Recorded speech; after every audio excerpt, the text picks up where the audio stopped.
तो आज हम लोग समास पढ़ने वाले हैं। समास जो परीक्षा में बहुत ज़्यादा जरूरी होता है। क्लास 10th और 12th की परीक्षा में हिंदी में व्याकरण से समास से हमेशा कहीं ना कहीं 6-7 मार्क्स का पूछ दिया जाता है, जिसमें हम लोग जाके वहाँ पे फंस जाते हैं। कितना भी बार पढ़े तब पर भी हम लोग वहाँ पर जाकर फंस जाते हैं। तो समास को कैसे कवर करें कि हम लोग नहीं फंसे परीक्षा में जाकर। तो शुरू करते हैं हम लोग समास का जो चैप्टर है उसको किस तरह समझेंगे। बड़े आसान तरीके से मैं समझाने की कोशिश करूँगा, तो आप वीडियो में पूरे बने रहिए और समास को समझिए, ठीक है। बिना बकवास शुरू करते हैं हम लोग अपना वीडियो। देखिए समझते हैं समास, ठीक है। समास का मतलब क्या है, समास किसे कहते हैं, समास की परिभाषा दें, समझें यहाँ पे। दो या दो से अधिक पदों के मेल से बने पद को समास कहते हैं। पद यानी कि देखिए एक शब्द, यानी समझ लीजिए शब्द, या यह शब्द रहेगा और यह शब्द। अब दो शब्द रहे या दो से अधिक रहे, ठीक है। दो या दो से अधिक पद बोले या हम बोले शब्द बोले, ठीक है, तो बतवा एक ही होगा। तो दो या दो से अधिक पदों के मेल से जो नया पद बनता है, जो नया शब्द बनता है, उसी को बोलते हैं समास। याद हो गया आपको। दो या दो से अधिक पदों के मेल से जो नया पद बनेगा उसी को हम बोलते हैं समास। एग्जाम्पल में देखिए यहाँ पर हम लिखे हुए हैं, तो देखिए राज एक शब्द है कि नहीं, एक पद है कि नहीं, है ना। उस एक ही शब्द हो गया या पद हुआ, शब्द या पद बात एक ही है, ठीक है, समझते रहिए थोड़ा। और यहाँ पुरुष ये भी एक पद हुआ। देखिए एक पद और एक पद, दो पद मिला और ये दो पद मिलके एक नया पद बन गया। देखिए तो राज और पुरुष, राज पुरुष बना, तो ये हमारा क्या हो गया, समास हो गया। क्या हो गया, समास, ठीक है। आगे देखिए राजा एक शब्द है, राजा, और एक पुत्र है, तो राजा का पुत्र, दो हो ना, राजा एक पुत्र, और का भी एक तरह से देखने में शब्द हो जाएगा, ठीक है। तो तीन शब्द होना है। हम बोले तुरंत से दो नहीं बल्कि दो या दो से अधिक, दो भी हो सकता है और दो से अधिक भी हो सकता है। तो जिसमें दो शब्द का या तीन शब्द का बोध होगा उससे भी ज्यादा का बोध हो सकता है, ठीक है।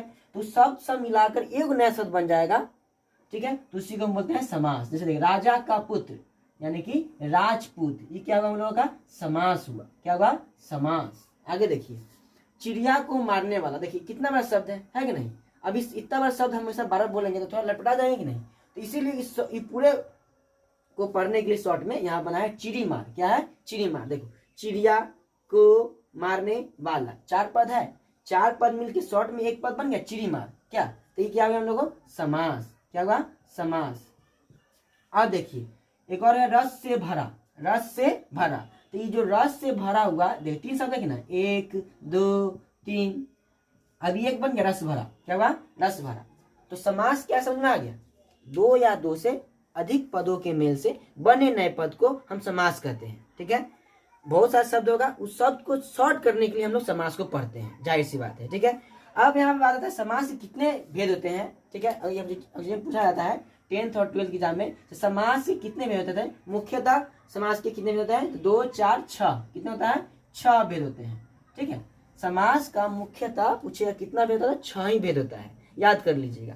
फर्स्ट इसमें हम लोगों का आता है तत्पुरुष समास, फिर सेकंड आता है कर्मधारय, और तीसरा आता है बहुब्रीहि, चौथा होता है द्वंद्व, पांचवा होता है द्विगु, और छठा जो होता है हम लोगों का अव्ययी भाव, ठीक है। अब ऐसा नहीं हमको लाइन से याद होना चाहिए, तत्पुरुष उसका कर्मधारय बोलेंगे, फिर बहुब्रीहि बोलेंगे, फिर द्वंद्व बोलेंगे, फिर द्विगु बोलेंगे, फिर अव्ययी भाव बोलेंगे, ऐसा जरूरी नहीं है। कोई भी आपको आगे पीछे याद हो उससे कोई मतलब नहीं है, लेकिन 6 को आपको याद रहना चाहिए। अब हम इसको ध्यान से देखेंगे, यहाँ से तत्पुरुष समास किसे कहते हैं, इसमें क्या खूबी है, कर्मधारय समास किसे कहते हैं, इसमें क्या खूबी है, बहुब्रीहि समास किसे कहते हैं, इसमें क्या खूबी है, द्वंद्व समास क्या है, इसमें क्या खूबी है, द्विगु समास क्या है, इसमें क्या खूबी है, अव्ययी भाव समास क्या है, इसमें क्या खूबी है, हम सबको भी आपको क्लियर कर देंगे। तो आशा है कि आपको इस समास में जितना हम यहाँ पर समझाएंगे वहां पर तक आप लोगों को दिक्कत नहीं हुआ होगा, ठीक है। तो आगे देखते हैं समास में। तो चलिए हम लोग आगे समझते हैं तत्पुरुष समास, ठीक है। तत्पुरुष समास क्या है, हम कैसे पहचानेंगे परीक्षा में से यह कौन समास है। देखिए यहाँ क्या लिखा हुआ है, हमने क्या लिखा है इसे, इसमें पहला पद अक्सर संज्ञा या विशेषण होता है। हम यहाँ पे 3 एग्जाम्पल दिए तत्पुरुष का, सिरतोड़, पदलित, देशभक्ति। देख सकते हैं यह एक यह शब्द है और यह भी एक शब्द है, यह भी एक शब्द है, यह भी शब्द है, यह भी शब्द है और यह भी शब्द है। यह दोनों शब्द मिलकर बना ना यह तत्पुरुष समास। सर जी तत्पुरुष समास कैसे बना है, देखिए इसमें पहला पद अक्सर संज्ञा या विशेषण होता है। इसमें का जो पहला पद होगा, ये जो हमेशा ये शुरू वाला, सॉरी, ये जो पहला पद होगा इसमें का जो, वो क्या होता है, हमेशा संज्ञा होता है। अधिकतर संज्ञा होगा, नहीं तो कभी कभी विशेषण होता है। आप कहिए संज्ञा विशेषण किसे कहते हैं? संज्ञा हम लोग पढ़ते हुए पिछले क्लास में पढ़े होंगे। संज्ञा किसे कहते हैं? तो किसी वस्तु, व्यक्ति, स्थान या भाव के नाम को संज्ञा कहते हैं। अब विशेषण उसी बोलते हैं, संज्ञा सर्वनाम की विशेषता बतलाए उसे सब विशेषण कहते हैं कि नहीं? अगर नहीं पता है तो उसको भी मैं कभी टाइम मिले तो उसका भी मैं वीडियो लेकर आऊंगा। पर समझिए यहाँ पे समास के बारे में समझते हैं। तो जो इसमें जो पहला पद देखिएगा, आपको जब भी कोई यहाँ पे समास आपको दिखे, से बताइए कौन सा समास है, तब उसमें आप पहले क्या खोजिएगा, तत्पुरुष समास खोजने के लिए पहले देखिए जो पहला पद होगा, देखिएगा उसमें वह संज्ञा होना चाहिए या विशेषण हो। संज्ञा या विशेषण दोनों में से कोई अगर एक मिल जाए, उसके बाद एक और नियम है, और दूसरा पद संज्ञा होता है। देखिए पहला पद भी संज्ञा होगा या विशेषण होगा, दोनों में से कोई एक होना, वो तो होगा पक्का ही। और दूसरा जो शब्द होगा वो संज्ञा निश्चित है, संज्ञा वो निश्चित रह रहा है, ठीक है। और दूसरा पद प्रधान आता है, और पहला से जो ये भी होता है दूसरा पद। कैसे नहीं समझ में आया सर, फिर बताइए। देखिए सिर संज्ञा है कि नहीं है ना, सिर माथा है ना, संज्ञा है। अब देखिए तोड़ रहा है कि ना, तोड़ना ये भी एक संज्ञा है। तो देखिए या इससे, देखिए इससे तो ये भी ना बन गया, सिर तोड़ना, सिर तोड़ना। सिर तो सबके पास है, सिर तो सबके पास है, नहीं कोई कह हाँ सिर को तोड़ दिया, तो ये एक अलग बात बन गया कि ना। तो ये हो गया क्या, तत्पुरुष समास। क्या होगा, तत्पुरुष समास। पद दलित, क्या है, पद दलित। जैसे दलित में होता है एक जैसे कि दलित और बहुत सारा कास्ट पैड ना होता है, उसी तरह तो वह पद से दलित है। पद से क्या है, दलित है, मैं नीचा, इतना समझ नीचा। देखिए पद, यहाँ पद में समझ आया ना, पद मतलब जगह, क्या रहा, जगह। तो ये हो गया संज्ञा या विशेषण, और यह हो गया क्या, यह हो गया हमारा दूसरा भी संज्ञा हुआ, लेकिन यहाँ क्या हो गया, ये एक प्रधान बना दिया, क्या प्रधान। तो ये हो गया कि हम लोग का तत्पुरुष समास। देश संज्ञा है ना, संज्ञा है कि नहीं। भक्ति ये भी संज्ञा है, लेकिन देखिए इससे देश भक्ति बना दिया था ना, हाँ यह देश की भक्ति करता है, देश का भक्ति करता है। तो ये हम लोग क्या हो गया, तत्पुरुष समास। तो आप लोग इस तरह से समझ सकते हैं, जहां भी देखिएगा पहला जो पद होगा, अगर वो संज्ञा विशेषण हो, और दूसरा पद जो होगा उसका विशेष, उसका जो होता है ना प्रधान को दिखाएगा, उसकी जो काबिलियत को बताएगा, यह कर रहा है, तभी क्या होगा, तत्पुरुष समास। क्या होगा, तत्पुरुष समास, ठीक है। आगे लिखता है कर्मधारय समास, ठीक है। आशा है कि आप लोग यहाँ से समझ में आ रहा होगा। आगे देखिए कर्मधारय समास। देखिए इसमें दोनों पद विशेषण होता है, इसमें दोनों पद जो है ना वो अपने आप में मायने रखता है। जैसे नव युवक, देखिए ये पद हुआ और एक यह पद हुआ। नव मतलब क्या, नया, क्या है, नया। योग मतलब लड़का, पता है ना, तो नया लड़का, नया लड़का, दोनों अपने आप में एक शब्द है ना जो विषय में रहता है। नव मतलब नया, योग मतलब लड़का, क्या। तो ये हो गया कर्मधारय। परमेश्वर मानी परम ईश्वर, मानी ऊंचा ईश्वर, ऊंचा ईश्वर। एक ई भी बन गया शब्द और ए भी एक शब्द बन गया, दोनों विशेषण होता है ना, विशेषण विशेषण बता रहा है, से ऊंचा है, ईश्वर है, क्या। आगे नीलकमल, नीलकंठ, क्या हुआ, सॉरी नीलकमल यानी कि नीला कमल, क्या हुआ, नीला कमल। तो ये इसका विशेषण बताया कि ना, देखिए दोनों विशेषण हो गया। आगे देखिए महात्मा, महान आत्मा, महान आत्मा, महान एक हो गया और आत्मा भी एक हो गया। तो देखिए दोनों में गुण है ना, जिसमें दोनों शब्द विशेषण हो, दोनों शब्द क्या हो, विशेषण हो, दोनों शब्द विशेषण हो, दोनों शब्द विशेषण हो, वो होता है कर्मधारय समास, ठीक है। और जिसमें पहला पद संज्ञा या विशेषण हो, दूसरा पद उसका प्रधानता को दिखाए, तो होता है तत्पुरुष, ठीक है। इस सब ट्रिक को आप समझकर इसको याद कर सकते हैं।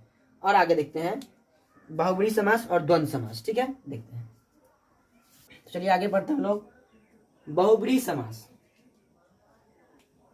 देखिए इसमें कोई पद प्रधान नहीं होता है। इसमें जो दोनों पद होगा, दोनों पद, ये दोनों पद प्रधान, माने कि इसमें कोई पद प्रधान नहीं है, माने कोई पद मुख्य नहीं है, ये भी नहीं है, दोनों किसी की मान्यता नहीं। इसमें मान्यता उसी का है, इसका हर शब्द कोई दूसरे शब्द से जुड़ा होता है। इसके जैसे कोई जो शब्द है ना, ये शब्द ये कहीं ना कहीं दूसरे शब्द से जुड़ा होगा, जिससे नहीं समझ में आया ना, देखिए हम आते हैं। जैसे देखिए चंद्रशेखर, चंद्रशेखर यानी कि जिसके चंद्र पर शेखर, चंद्र पर शिखर। अच्छा ये किसी से नाम रिलेट कर रहा है आपको, ये ऐसा वाला जो है ना जो समास होगा उसको आप नाम रिलेट करके देखिएगा। चंद्र से शंकर जी को कहते हैं कि ना, शंकर जी को, देखिए ये नाम रिलेट कर रहा है कि ना, सॉरी रिलेट जोड़ रहा है ना, जिससे नाम जुड़ेगा उसको ही बोलेंगे बहुब्रीहि समास। जैसे देखिए चंद्रशेखर होता है शंकर भगवान का, तो ये हो गया हम लोग हो गया बहुब्रीहि समास। चतुरानन किसे कहा था? ब्रह्मा जी को कहा था ना चतुरानन, चतुर सिर, 4 सिर वाले, तो ब्रह्मा जी को। तो इस तरह से हम लोग इसको रिलेट करके हम इसको बना सकते हैं बहुब्रीहि समास को। ठीक है, बिना पानी किसे कहते हैं? तो सरस्वती माँ को। क्या? तो ये क्या होगा हम लोगों का? सरस्वती माँ। ठीक है, तो ये भी हो गया हम लोग क्या? बहुब्रीहि समास। दशरन किसे कहते हैं? रावण को। किसको? रावण को। तो इसमें याद कर लीजिएगा, जो भी नाम रहेगा इसमें, जो भी समास आएगा वह किसी न किसी शब्द से जुड़ा रहेगा।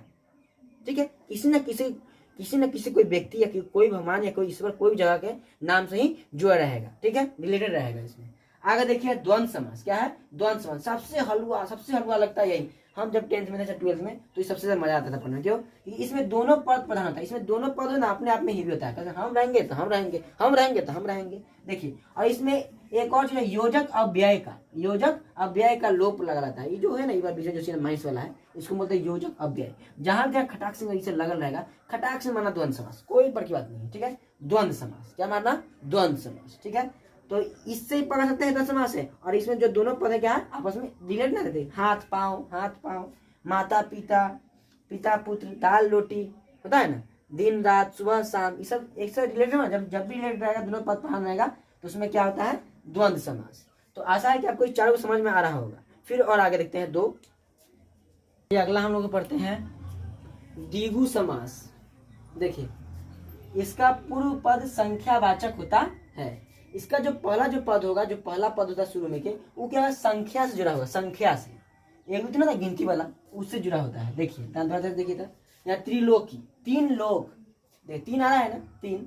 पंचवटी, पंचवटी मतलब 5 पर्वत। कहता है 5 पर्वत। ये पंच है ना, 5। दोपहर माने कि 2 आया ना। चौराहा, 4 रास्ता वाला, 4 हुआ ना। यहाँ पर 6, यहाँ पर 7। तो जब भी देखिए शुरू का जो पद होगा, अगर संख्या से जुड़ा होगा, तो क्या होगा हम लोग? द्विगु समास। क्या होगा? द्विगु समास। याद रहे, हम लोग बचपन में एक गलती कर देते हैं, द्विगु को द्वंद्व में करते हैं, द्वंद्व को द्विगु में करते हैं। ऐसा गलती नहीं कीजिएगा आप लोग। ठीक है, याद रखिएगा, द्विगु मतलब संख्या में होता है। और इससे पहले हम जो पढ़े हैं द्वंद्व में, उसमें इसमें योजक का क्या था? लोप लगा रहता है। बता दें ना तुरंत। हाँ, योजक का लोप लगा हुआ रहता है। ठीक है, या ये रिलेट करके देखिए, दोनों पद प्रधान होगा तो क्या होगा? उसमें होता है द्वंद्व होता है। याद रखिए, द्वंद्व दूसरा है और द्विगु यह है। ठीक है, आगे देखिए अव्ययी भाव समास। इसमें जो पहला पद होता है, पहला पद हमेशा अव्यय मतलब है गलत, मानी उसका गलत नहीं, सॉरी गलती बोल दी है। अव्यय मतलब है जिसका कोई अर्थ ही नहीं हो। ठीक है, देखिए जैसे प्रतीक मतलब क्या होता है?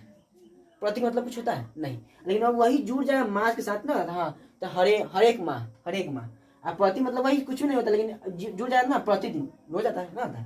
यथा मतलब क्या था? कुछ भी नहीं होता, लेकिन इसमें जुड़ता था ना, इसका भाव बनता है। माने कि पहला पद अव्यय रहेगा, लेकिन जब दूसरा पद से मिलेगा ना, तब इसका कुछ नया उच्चारण बनेगा। ठीक है, तो ये हो गया क्या हम लोगों का? अव्ययी भाव समास। बेकाम, बे कोई शब्द है? तुम आप ही बोलिए, बे कोई शब्द है? नहीं है, लेकिन जब काम से जुड़ा तब भैया बेकाम ना, बेकाम के है ना, बेकाम के।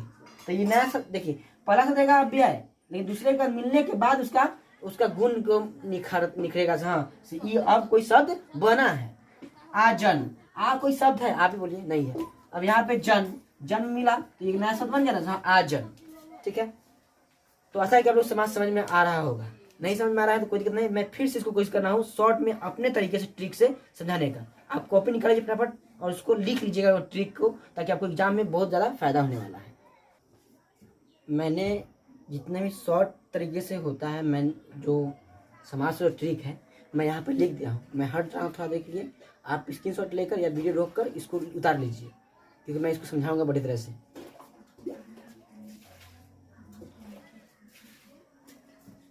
तो आप लोगों ने ले लिया होगा, तो चलिए समझते हैं। थोड़ी रिवाइज कर देते हैं। तत्पुरुष समास क्या था? 2 पद होता है, 2 पद। ठीक है, ध्यान समझिएगा, नहीं समझ में उस पर कोई दिक्कत नहीं। देखिए 2 पद होता है ना, तो इसमें देखिए पहला पद संज्ञा विशेषण होगा। संज्ञा या विशेषण दोनों में से कोई एक होगा। पहला पद लॉक कर लीजिए। और उसका जो दूसरा पद होगा वो होगा क्या? प्रधान होगा, जो इससे हेवी बनाता होगा ये। ठीक है, जिसे हम ना बोले थे उस समय, जब हम दिए थे क्या?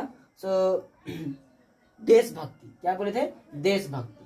तो देश क्या होगा? संज्ञा था ना, और भक्ति एक प्रधान बन गया कि ना, तो देशभक्ति बना, तो क्या होगा? तत्पुरुष। याद रखिएगा, पहला पद जब भी संज्ञा या विशेषण हो और जो दूसरा शब्द होगा वो उसका प्रधानता को बताएगा। क्या किसको बताएगा? प्रधानता को। तो याद रखिए तत्पुरुष होगा। क्या होगा? तत्पुरुष। आगे क्या है? क्रमधारय। इसमें क्या कहते हैं? दोनों पद हमेशा विशेषण होता है। दोनों पद क्या होता है? विशेषण। जिसमें एग्जाम्पल में उस समय दिखाए थे कि आपको महात्मा, क्या था? महात्मा, महान और आत्मा, महान और आत्मा दोनों विशेषण है कि नहीं? तो इस तरह से आप रिलेट करके हम बना सकते हैं। ठीक है, दोनों क्या है? विशेषण।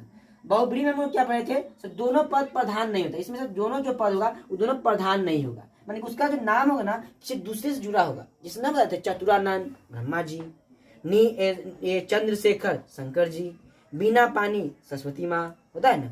उसी तरह बहुत सारे एग्जाम्पल दिए थे, बहुत सारे 2-3 एग्जाम्पल दिए थे। तो माने कि समझ रहे हैं ना, तो किसी से नाम रिलेट करके इसमें जोड़ना होता है बहुब्रीहि में। बहुब्रीहि में नाम को रिलेट कीजिएगा, और क्रमधारय में जो पहला पद होगा और दूसरा पद दोनों विशेषण होगा, और तत्पुरुष में क्या होगा? जो पहला पद होगा संज्ञा विशेषण होगा, और दूसरा जो पद होगा प्रधानता को दिखाएगा। ठीक है, इस समझिए, थोड़ा दिमाग में थोड़ा रुला जाएगा। इसको एक बार बढ़िया से देखिए ना घर पे, तो आपको समझ में आ जाएगा। सब देखिए आगे आया क्या है? द्विगु। क्या है? द्विगु। इसमें जो पहला पद है संख्यावाचक। क्या होगा? संख्यावाचक। जैसे हम कोई भी शब्द रहेगा उसमें देखिए शुरू में अगर संख्या का बोध होगा, जैसे त्रिलोकी। क्या बोले? त्रिलोकी बोले ना। फिर उसका एक और एग्जाम्पल था क्या हम लोग? पंचवटी, दोपहर, चौराहा, छदाम, सतसई। ये सब शुरू में जो भी बोल रहे हैं, सब जो आ रहा है वो क्या है? संख्या के रूप में आ रहा है कि नहीं? तो वो हम लोग द्विगु। याद कर लिया, संख्या पर जब भी आएगा द्विगु में ही मारिएगा। ठीक है, द्वंद में मत मारिएगा, क्योंकि हम लोग गलती कर देते गलती कर बैठते हैं, द्वंद को द्विगु में और द्विगु को द्वंद में कर देते हैं। यहाँ ऐसा गलती नहीं कीजिएगा। याद करिएगा, द्विगु का मतलब होता है संख्या वाला। ठीक है, आगे देखिए अव्ययी भाव। अव्ययी भाव में जो पहला पद होता है वो अव्यय होता है, मानी उसका कोई अर्थ ही नहीं होगा यार, उसका कोई अर्थ ही नहीं होगा। वो दूसरे से मिलेगा ना तब जब उसका पहचान बनेगा। जैसे हम लिखे यहाँ पर आ जन्म, आ जन्म लिखे ना, तो आ कोई शब्द है? कोई शब्द है? नहीं है। जन्म तो कोई शब्द है, लेकिन जन्म के आगे मिल गई आ, तो एक नया शब्द मिलकर निखर गया आ जन्म। क्या होगा? आ जन्म। और देखिए यहाँ पर देखिए क्या था हम लोगों का यहाँ पे यथासंभव। क्या है? यथासंभव। तो संभव का मतलब जानते हैं, संभव मतलब होता है कि कोई चीज हो गया, काम संभव हो गया ना। लेकिन यथा का मतलब क्या होता है? लेकिन यही यथा जब संभव के आगे लगेगा तो इसका वैल्यू थोड़ा और आगे निखर जाएगा। तो ये क्या हो गया? अव्ययी भाव। क्या होगा? अव्ययी भाव। आगे देखिए द्वंद। द्वंद तो हम जानते ही हैं, जिसमें दोनों पद के प्रधान, दोनों पद अपने आप में लड़ेगा, तो ना हम आगे तो कहेगा नहीं हम आगे। ठीक है, तो ये हुआ द्वंद समास। और दोनों पद क्या होता है? इसमें प्रधान होता है। अगर नहीं समझ में आएगा कोई दिक्कत नहीं है, देखना ये वाला चिन्ह लगेगा, महेश चिन्ह लगेगा, उसको आंख बंद करके द्वंद में ही मारिएगा। ठीक है, तो आशा है कि आप लोगों को यह समास है समझ में आ गया होगा। कोई है दोस्त 10th या 12th में तो उसको उसके पास शेयर कर दीजिए और लाइक कर दीजिए, ताकि मुझे मनोबल बढ़ते रहे और मैं इसी तरह से अच्छा से सबको पास नए नए वीडियो को लाया करूँ। और जो विशेषण या संज्ञा का जो वीडियो है अगर आपको चाहिए तो आप बोल दीजिए, कमेंट में लिख दीजिएगा, हो जाएगा।